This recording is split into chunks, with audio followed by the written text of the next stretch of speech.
یہ بھائی نے فرمایا کہ کسی نے عمرہ کیا پھر طائف چلے گئے زیارات کے اوپر، پھر وہاں سے مکے واپس آئے، تو کیا عمرہ ضروری تھا اور نہ کیا ہو تو کیا ہوگا؟ دیکھیں، طائف سے مکے آئیں تو بیچ میں میقات پڑتی ہے غالباً، تو اگر میقات ہے اور غالباً ہے تو پھر جب بھی آپ میقات کے باہر جا کے دوبارہ واپس آئیں گے تو احرام کی پابندی لازم ہوگی۔ یعنی اگر مکے آنے کا ارادہ ہو، کہ فقہ حنفی میں مکے اگر کوئی میقات کے باہر سے مکے آنا چاہے،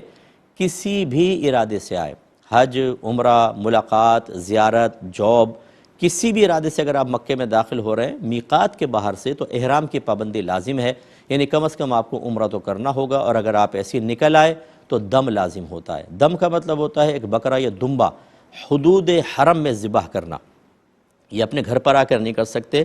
وہیں پر کریں، اور اگر آپ نہیں ہیں تو کوئی عمرہ کرنے جا رہا ہے حاجی صاحب، ان کو پیسے دے دیں، وہ حدود حرم میں ایک جانور ذبح کروا دے تو بری ذمہ ہوں گے۔ اور یہ یاد رکھیں کہ یہ ایک جانور ایک آدمی کی طرف سے ہوتا ہے۔ فرض کر لیں فیملی ممبر 5 تھے اور 5 نے میقات کراس کی ہے بغیر احرام کے، تو پھر ان 5 دم لازم ہوں گے۔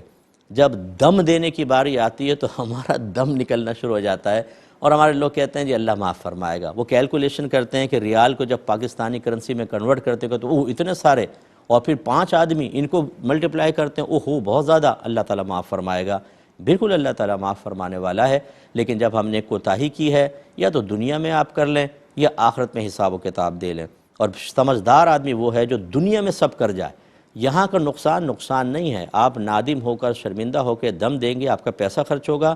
اللہ تعالیٰ آپ کو برکت دے گا، کیونکہ آپ نے اللہ کے خوف کی وجہ سے اپنے آپ کو آخرت کے احتساب سے بری ذمہ کرنے کے لیے قدم اٹھایا ہے۔ آپ کو اللہ تعالیٰ بہت کچھ عطا فرمائے گا۔ اور یہاں بخل میں مبتلا ہو کر تھوڑا سا پیسہ بچا بھی لیا،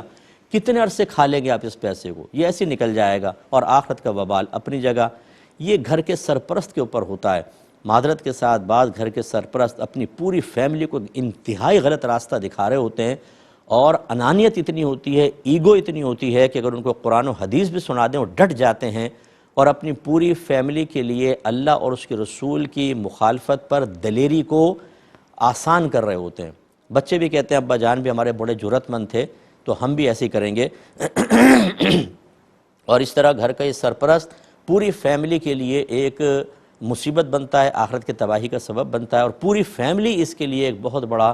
گناہ جاریہ بن جاتی ہے۔ اس لیے جو گھر کے سرپرست ہیں، خدا را پیسے کو نہ دیکھیں، اللہ کی رضا کو دیکھا جائے۔ ایک بھائی نے فرمایا کہ فجر ظہر کی سنتیں کیا جماعت سے پہلے پڑھنا ہی ضروری ہے؟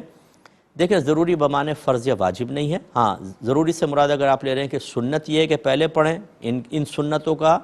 جماعت سے پہلے ادا کرنا سنت ہے، یس ہے۔ لیکن اگر فرض کر لیں کہ پہلے نہ پڑھ سکیں تو بعد میں آپ پڑھ سکتے ہیں۔ فجر کے اندر تو نہیں پڑھ سکتے، کیونکہ فجر میں نبی کریم صلی اللہ علیہ وسلم نے منع فرمایا۔ اس میں امام محمد کے قول کے مطابق جب سورج طلوع کرائے تو 2 رکعت سنتوں کی قضا پڑھ لیں، جبکہ امام اعظم اس کی قضا کو، سنتوں کی قضا کو منع ہی کرتے ہیں۔ تو پڑھ لیں، اچھا ہے، نہیں پڑھیں تو کوئی بات نہیں۔ ہاں، اگر ظہر کی پہلے 4 نکل گئیں، عشاء سے پہلے کی 4 نکل گئیں، یا جمعے سے پہلے کی 4، تو وہ جمعے کی یعنی جماعت کے بعد، پہلے ان کے جماعت کے بعد یعنی فرض کے بعد جو سنتیں وہ پڑھیں، پھر پہلے والی یہ سنن وغیرہ ادا کر لی جائیں۔ مستحب طریقہ یہی ہوتا ہے۔ ایک بھائی نے فرمایا کہ یہ جو اسلامک بینکنگ کے اندر ہم یہ پیسہ اسلامک بینک کے اندر رکھواتے ہیں، تو یہ کہتے ہیں کہ اس میں بڑا شک و شبہ ہے، کہ بعض کہتے ہیں صحیح ہے، بعض کہتے ہیں صحیح نہیں ہے، اور نبی کریم صلی اللہ علیہ وسلم نے فرمایا کہ جو چیز تمہیں شک میں ڈال دو اس کو چھوڑ دو۔ تو کیا ہم اس حدیث کو بنیاد بنا کر ایسا ہی کریں؟ دیکھیں، پہلے اچھی طرح بات سمجھ لیجئے کہ اللہ تعالیٰ نے فرمایا، میں بارہا یہ آیت آپ کو سناتا ہوں، اس کو ذہن میں بٹھا لیں کہ فَاسْأَلُوا أَهْلَ الذِّكْرِ إِن كُنتُمْ لَا تَعْلَمُونَ، اگر تم نہیں جانتے تو اہل علم سے کویسچن کرو۔ اور دوسری جگہ اللہ نے فرمایا، یا ایھا الذین آمنوا اطیعوا اللہ واطیعوا الرسول واولی الامر منکم،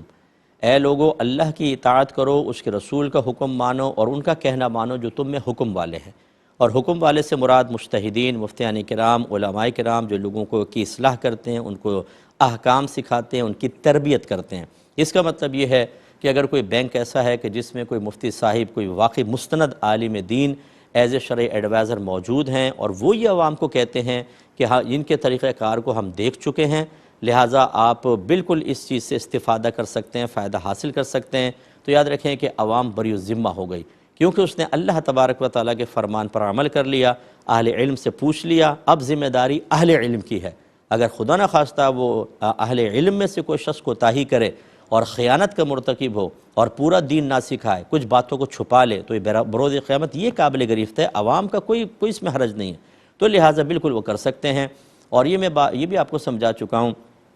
کہ بعض چیزیں ڈائریکٹ قرآن سے ثابت ہوتی ہیں، بعض حدیث سے ثابت ہوتی ہیں، اور بعض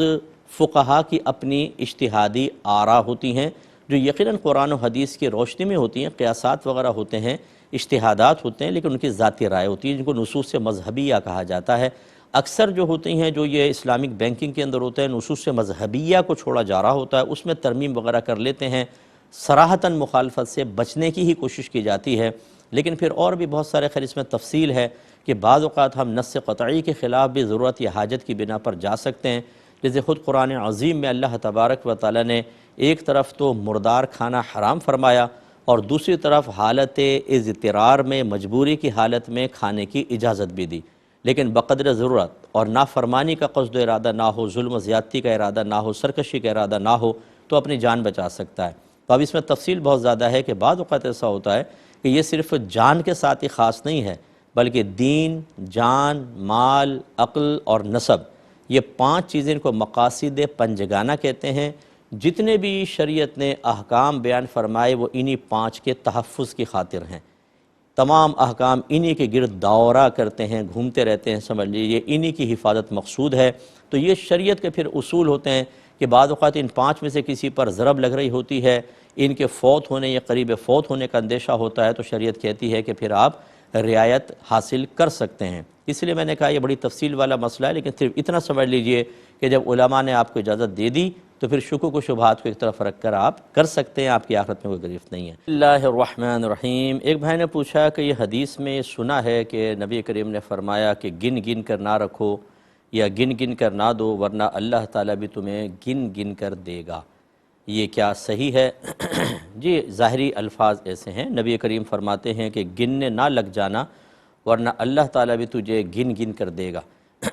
اس کا مطلب یہ ہے کہ جب اللہ تبارک و تعالیٰ نے مال دیا ہو، ایک تو یہ کہ اس میں بخل نہ کیا جائے، اس کو بالکل نہ روک لیا جائے ورنہ اللہ تعالیٰ روک لے گا، یا اگر وافر مقدار میں دیا ہے اور میں نے 1-2 جگہ دے دیا تو اب میں نے کہا یار 1-2 جگہ ہو گیا بس اور میں نہیں دے رہا ہوں، بہت سارے محتاج موجود ہیں، اللہ نے وافر مقدار میں مال بھی دیا ہے، لیکن میرے اندر کا بخل اور مال کی محبت مجھے اللہ تبارک و تعالی کے راہ میں مزید خرچ کرنے سے روک رہی ہے، تو یہ سرکار اشارہ فرما رہے اگر تم اس طرح کرو گے کہ گن گن کر رکھو گے تو پھر اللہ تعالیٰ بھی تمہیں نعمتوں میں کمی فرمائے گا، اور اتنی کمی کہ تم گن سکو گے۔ بعض اوقات بے شمار آ رہا ہوتا ہے کہ آدمی کے لیے گننا ہی ممکن نہیں ہوتا، تو یہ کمی نعمت،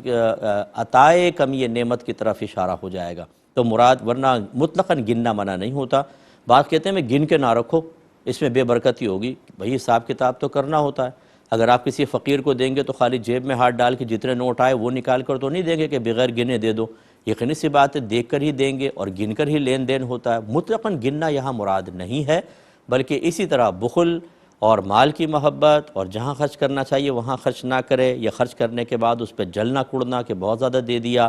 اور یہ سوچنا کہ اس سے میرے مال میں کمی آ گئی، تو پھر اللہ تبارک و تعالیٰ بھی نعمت کی کمی کے اندر مبتلا فرما دیتا ہے۔ دل میں وسعت رکھیں، اللہ تعالیٰ کے لیے خرچ کریں، اس کے وعدے پر بھروسہ رکھیں۔ میرے آقا صلی اللہ علیہ وسلم نے واضح فرمایا کہ خدا کی قسم صدقے سے تمہارا مال کم نہیں ہوتا، یعنی باعتبار مقدار میں آپ کو کم ضرور نظر آئے گا، لیکن اللہ تعالیٰ اس میں اتنی مزید برکت دے دے گا اور ایسے اسباب و ذرائع بنا دے گا، جتنا خرچ کیا اس سے کئی گنا زیادہ آپ کو یہاں بھی ملے گا اور انشاءاللہ آخرت میں بھی عطا کیا جائے گا، لیکن سمجھداری کے ساتھ خرچ کرنا چاہیے۔